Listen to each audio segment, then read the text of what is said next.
Vamos a continuación a conversar con un diputado al Parlacén, dirigente del Partido de la Liberación Dominicana, experto en relaciones internacionales.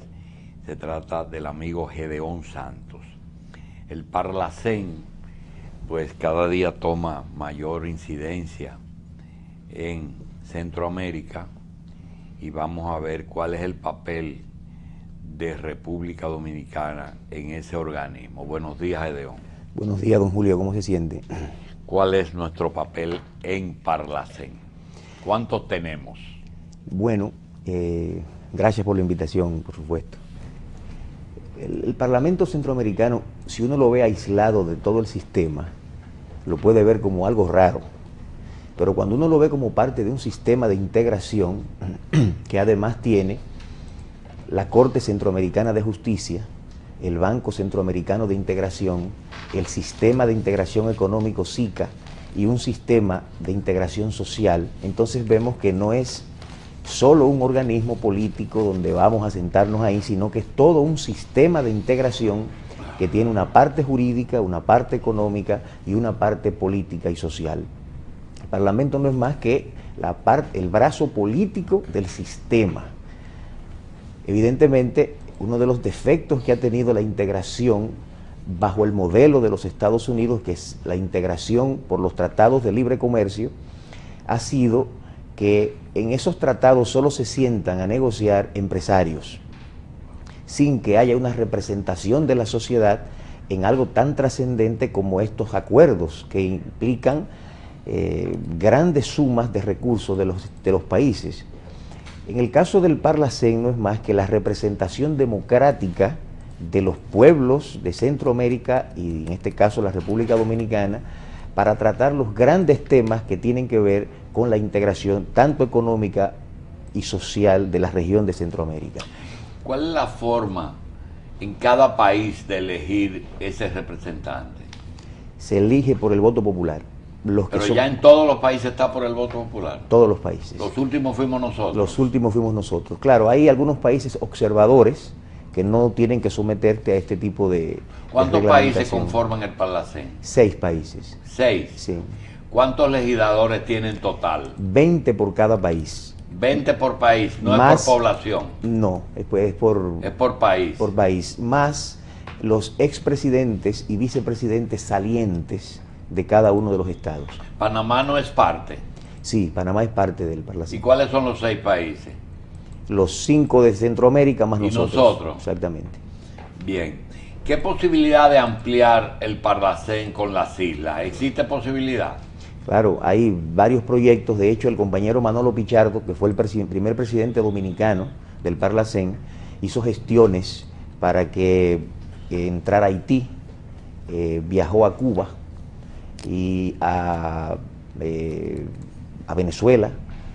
Ya México es observador hace tiempo, aunque no tiene derechos, pero es observador y se quiere ampliar al resto del Caribe, porque de hecho don Juan tenía una tesis que no existía realmente división entre Centroamérica y Caribe, que prácticamente era lo mismo porque a Centroamérica lo baña el Caribe también, a excepción de El Salvador, que solo tiene salida al Pacífico. Todos los demás estados tienen también Caribe. Entonces, al final, los caribeños estamos en el mismo centro de América también.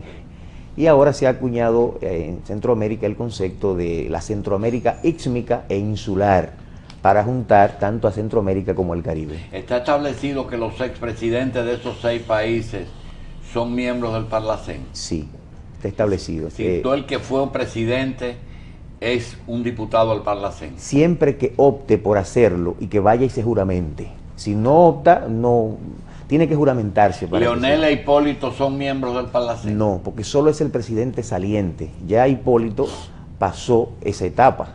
Ah, porque durante un tiempo nada más. Solo cuando salen, los siguientes 4 años después que salen. Ah, ya. Hay otro detalle.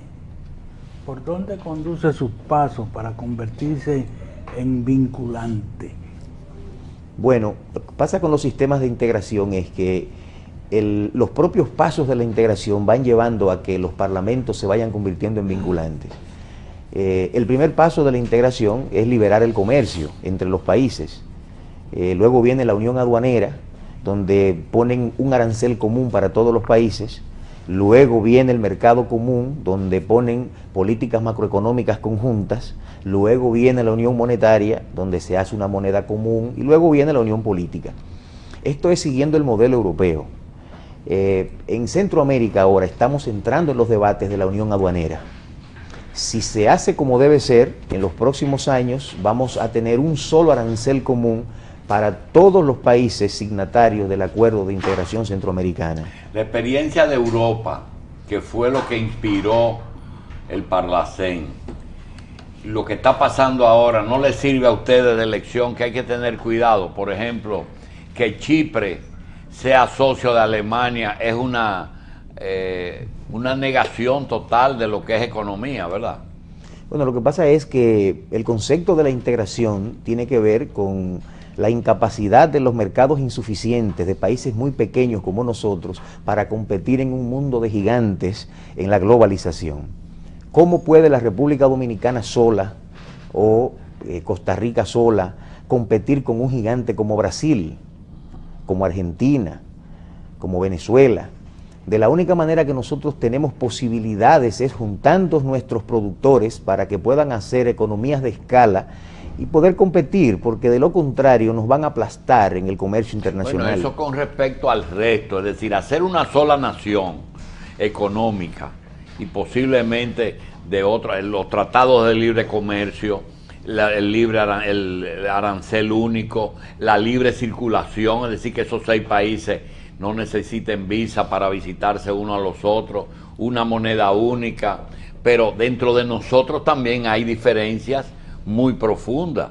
No es lo mismo Guatemala que República Dominicana, no es lo mismo Costa Rica que el mismo Belice.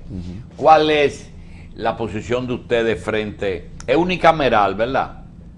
No hay 2 cámaras en el Parlamento. No, unicameral nada más. En ese diseño, ¿qué es posible y con qué tenemos que tener cuidado? Bueno, el primer problema que tiene la integración es que es difícil integrar países pobres. Europa es un país, son países que tienen todos en su momento niveles de desarrollo superiores a lo que tenemos nosotros en Centroamérica. El segundo problema que tenemos es la complementariedad de nuestras economías. Producimos lo mismo prácticamente. En el área agrícola, café, cacao, banano, tenemos zonas francas, estamos desarrollando el turismo. Cuando las economías no se complementan, no tienen que venderse. Entonces, claro, eso tiene remedio en la medida en que nos pongamos de acuerdo a especializarnos en áreas de comercio que pueda darnos capacidad de exportación a cada uno. El otro problema que podemos tener es el liderazgo. En Europa asumieron el liderazgo tanto Francia como Alemania, y ese liderazgo implicaba ciertos sacrificios para generar fondos que ayudaran a subir a los países que estaban más abajo. En Europa se generaron los llamados fondos estructurales y los fondos de cohesión, que eran en su gran mayoría dados por Alemania y Francia. Para ponerle un ejemplo, España recibía 10.000 millones de euros al año como fondos estructurales y de cohesión. Eso le permitió a España y a los países más pobres elevar su nivel, que en los últimos 20 años han logrado convertirse en países desarrollados. Uno de los problemas que tenemos en la región es que no tenemos un sistema de nivelación de asimetrías. Tenemos 3 modelos también de integración que se chocan entre sí. El primer modelo es el modelo norteamericano de los tratados de libre comercio pura y simple. Este modelo tiene como defecto de que no toma en cuenta las asimetrías y nos mete en un mismo saco a productores norteamericanos ricos con mucho poder y a productores dominicanos pobres con poco poder. En Europa solucionaron este caso con los fondos estructurales y los fondos de cohesión.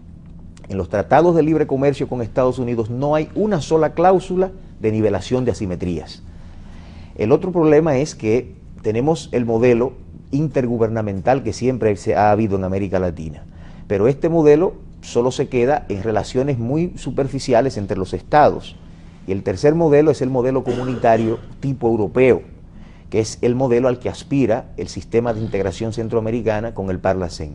Sí, pero en lo europeo, licenciado, los ingleses, por ejemplo, no aceptaron todo, ni aceptaron la moneda, ni aceptaron el guía en el lado derecho, ni aceptaron la visa universal, es decir, que ellos tienen sus propias reglas. Se pueden hacer acuerdos parciales en cuanto, por ejemplo, a la Constitución común. Bueno, ellos, muchos no aceptaron la Constitución común, y de hecho la Constitución no se ha podido establecer porque casi la mitad de los países no la aceptaron, incluso se llevó a referendo en algunos de los países y fue rechazada. Lo que yo pienso es que en el siglo XXI y en un mundo de la globalización no es posible mantenernos como países pequeños. Pero usted me está hablando de globalización como si eso ha sido una panacea. Eso fue un desastre y un disparate. Usted me está hablando de globalización como que eso fue un éxito y que estamos obligados a meternos. Ahora estamos de reversa, para un sitio donde nunca fuimos. ¿Por qué no se toma parte de esa globalización y no todo? No, a lo que yo me refería, don Julio, es... No, es que usted se refiere a globalización como un mundo de globalización es inevitable, y todo lo que ha pasado dentro de ese proyecto, diputado, no ha sido muy encomiable, ¿verdad? No, yo estoy de acuerdo con usted en que la forma en que se ha manejado el proceso no ha sido quizás la mejor, porque se ha llevado bajo una concepción quizás neoliberal que ha permitido que países más poderosos tengan mayores posibilidades y ventajas en este mercado. Usted mismo lo dijo, que el enemigo es la pobreza, es una asociación de pobres. Exactamente. Bueno, hubo un periodista europeo que, refiriéndose a Centroamérica, dijo que lo único malo que él veía era que se le parecía a la integración centroamericana como algo así, como poner a 5 enfermos en una misma cama, y que él por eso no veía grandes expectativas.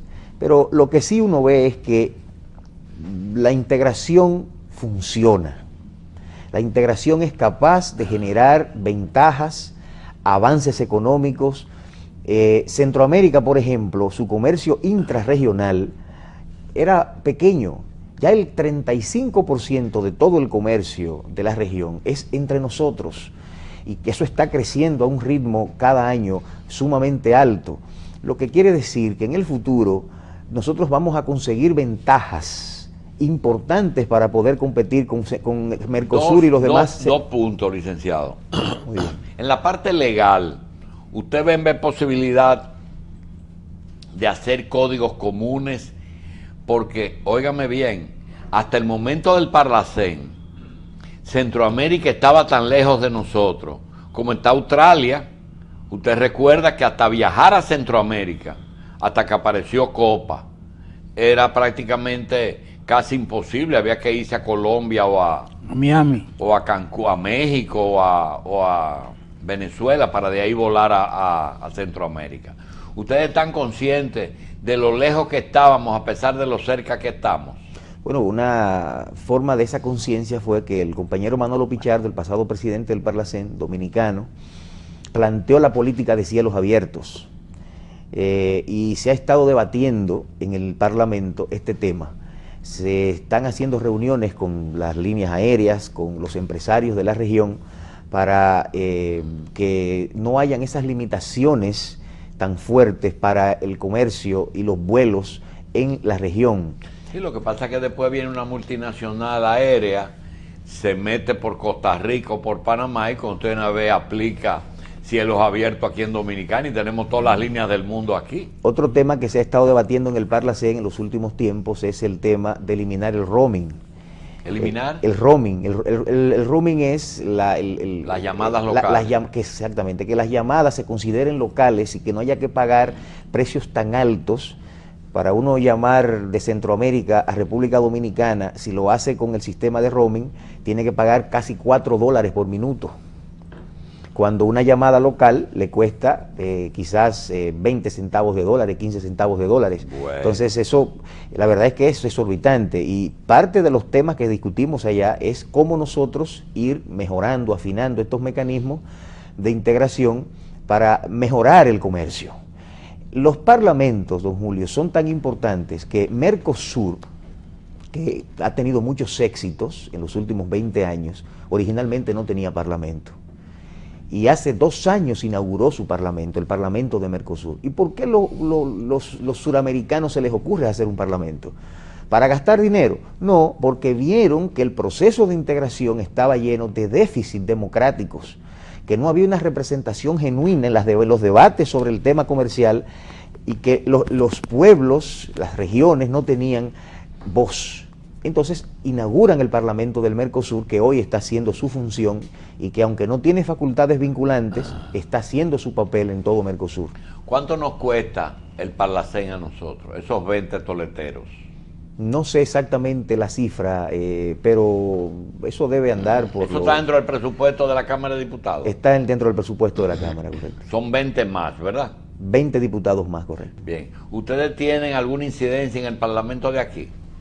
Tenemos relaciones cordiales y los proyectos... Pero no presencia. No, los ni voz ni voto. Ni voz ni voto. Los proyectos que se plantean allá vienen acá y se debaten cuando son de interés de la Cámara de Diputados Dominicana. Licenciado, ¿cuáles son las prioridades de todo lo que usted nos mencionó? ¿Cuáles son las cosas que usted entiende que son viables, que no van a tener efectos nocivos ulteriores, que debemos comenzar a terminar ya en el Parlacén? Yo creo que lo importante en esta etapa es impulsar la unión aduanera, para luego ir dando pasos hacia un mercado. Para que tengamos los mismos aranceles. Exactamente, porque mientras tengamos aranceles... Y con esos tratados de libre comercio, ¿qué vamos a hacer? Ese es uno de los problemas que tenemos que resolver. No podemos seguir con 3 modelos de integración en la región a la vez que se chocan entre sí. Yo creo que es un momento para que nosotros nos definamos. Personalmente a mí me gusta más el modelo europeo. Es un modelo más justo, más equitativo, que permite más aceptación de las asimetrías y cómo nosotros manejar esas asimetrías. Por lo que yo creo que trabajar la unión aduanera es el tema pendiente que tiene el Parlacén para luego seguir avanzando quizás hacia un mercado común. Porque como estamos nosotros como mercados débiles, no vamos a tener futuro. Nosotros, para terminar, nosotros quisiéramos que usted sea lo más sincero en esta respuesta. Usted sabe que hay un parlamento centroamericano que no tiene que ver con el 100% del poder político de cada nación de los afiliados, de los 6 países. Es decir, que puede ser que nosotros tengamos mayoría de un partido político que no sea el del poder ejecutivo. No es el caso de aquí. La mayoría del Parlacén es PLDista. Ahora, en esos países donde no hay una mayoría pro gobierno, ¿no está ocurriendo alguna dificultad de mecanismos para el desenvolvimiento del Parlacén? Sobre todo con fondos, etcétera. No, bueno, los parlamentos son todos siempre muy plurales. De hecho, en las de la República Dominicana, el PLD solo sacó 10 diputados. ¿Cuántos? 10. El PRD, 10 de los 20. El PRD tiene 9 y el Partido Reformista 1, o sea que es muy plural, es muy equilibrado. Y así mismo se da en todos los demás países de Centroamérica.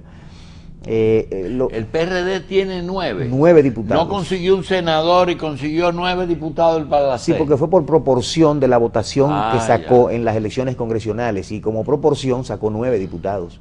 Y el Partido Reformista sacó 1. Bien. Entonces, allá evidentemente se dan situaciones, como en todos los parlamentos, que son plurales y democráticos, se dan debates, hay posiciones políticas a lo interno de países que quieren eliminar el Parlacén, luego vienen los debates, pero a la larga y finalmente los políticos nos ponemos de acuerdo porque creemos que la agenda de integración es necesaria. Bien. Que sin la agenda de integración nuestros países insuficientemente pequeños, con mercados sin capacidades, no tenemos futuros en un mundo de gigantes. Entonces tenemos 20 más 1. Más 2. ¿Quiénes son los 2? El vicepresidente también tiene derecho. Ah, también. ¿Ya ellos se juramentaron? No, se juramentó solo el doctor Rafael Alburquerque, y el compañero Leonel Fernández está pautado creo que para el mes de mayo. ¿Los expresidentes no tienen opción a ser presidentes del Parlacén? ¿Los expresidentes, por ejemplo, Leonel o los que salieron, el caso de Torrijos en Panamá, ¿pueden ser presidentes del Parlacén? Sí, así es. Inmediatamente se juramenta y son miembros de pleno derecho. Ya tienen todos los derechos de un diputado normal. De hecho, algunos preside pro tempore ahora. ¿Quién preside? Pro tempore ahora. El Parlacén lo está presidiendo un salvadoreño.